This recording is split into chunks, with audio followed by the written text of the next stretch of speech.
इस्तेमाल करते हैं चोरी के लिए तो वो भी चोरी की ही होती हैं।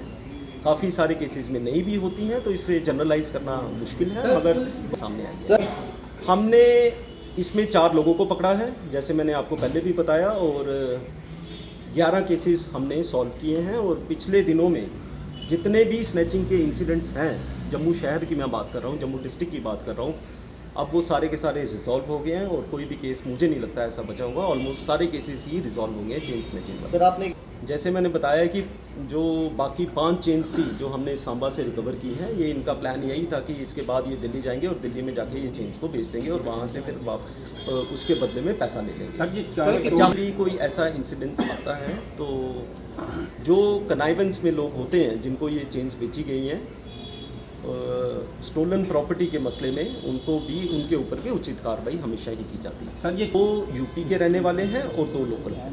सर क्या अगर मैं इनकी बात करूं, जो स्नैचर्स की जो बाहर से आए हैं, उन्होंने अभी 1 दिन ही हुआ है वो हमारे पास हैं। मैं इतने पुख्ता तरीके से आपको बता नहीं पाऊंगा, बट मुझे लगता है कि वो ड्रग्स में शामिल नहीं हैं जो अभी तक हमें पता लगा है। और बाकी जो 2 जम्मू के पकड़े गए हैं उनके बारे में अभी शुरुआती ही जांच है। जैसे ही और चीज़ें और तथ्य सामने आएंगे तो हम आपके साथ साझा गोल्ड कितना वैल्यू में पकड़ा गया?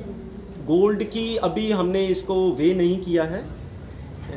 एक बार ये अभी आप सभी की लेफ्ट साइड में जो इन चेन्स के ओनर्स हैं जिनसे ये चेन स्नैच हुई थी, ये लोग आए हैं, ये पहचान कर लेंगे, फिर एक सिंगल चेन लीगल प्रोसेस के बाद इनको हैंड ओवर की जाएगी। सर पहले तो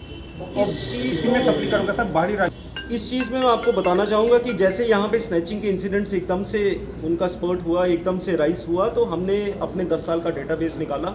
हमारे पास कितने स्नैचर्स पहले अरेस्ट हो चुके थे, हर एक स्नैचर को उनके घरों से जाके उठाना शुरू किया ताकि वो आजकल कहाँ पे है, क्या वो काम कर रहे हैं, कहीं वो वही स्नैचर्स तो नहीं है जिन्होंने अब की बार भी स्नैचिंग्स को अंजाम दिया है। इस चीज़ को जनरलाइज करना थोड़ा सा मुश्किल है कि बाहरी राज्यों से या जम्मू कश्मीर के लोकल, बट हाँ कुछ इंसिडेंट्स में बाहर के होते हैं और कुछ इंसिडेंट्स में लोकल के होते हैं। मगर उसके साथ साथ इम्पॉर्टेंट बात यह है कि जब पुलिस अपना काम ठीक से करेगी, फिर चाहे वो आउटसाइड जेके यूटी हो, चाहे वो जम्मू कश्मीर के हो, पुलिस हमेशा ही उनकी दबिश करने में कामयाब रहती है। सर थोड़ा अंदाजा बताएंगे कहाँ के रहने वाले थे, क्या किसी रेंट के मकान में रहते थे? क्योंकि हासिल करवाना जरूरी है अगर आप कोई रेंट पे रखते हो। तो अभी तक के जो रहने का प्रोसीजर है, क्या कुछ वहाँ से जानकारी हासिल हुई है?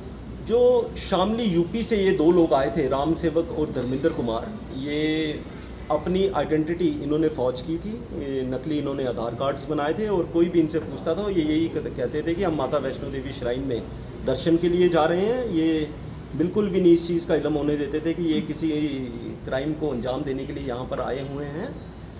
और ये जम्मू में रुके नहीं थे, उस हिसाब से रातें इन्होंने जम्मू ज़िले में नहीं काटी थी, ये कहीं बाहर थे, दूसरे ज़िलों में थे। और वो भी आप कोशिश करेंगे एग्जैक्टली ये किस जगह पे थे और कैसे कैसे करके इन्होंने the cameras installed by the Jammu smart city, they are helping us and they are helping in a big way. जहाँ पे ट्रैफिक रेगुलेशंस की बात हो या फिर अगर किसी क्राइम को अंजाम कोई देता है तो उसको पकड़ने की बात हो, हम उनकी मदद लेते हैं। और हाई रेजोल्यूशन वो कैमरास हैं, काफ़ी जगह पे जम्मू डिस्ट्रिक्ट में वो इंस्टॉल किए गए हैं। उनकी मदद हमेशा ही हमारे साथ होती है ताकि हम किसी तरीके से क्राइम को प्रिवेंट कर सकें, इस क्राइम को कंट्रोल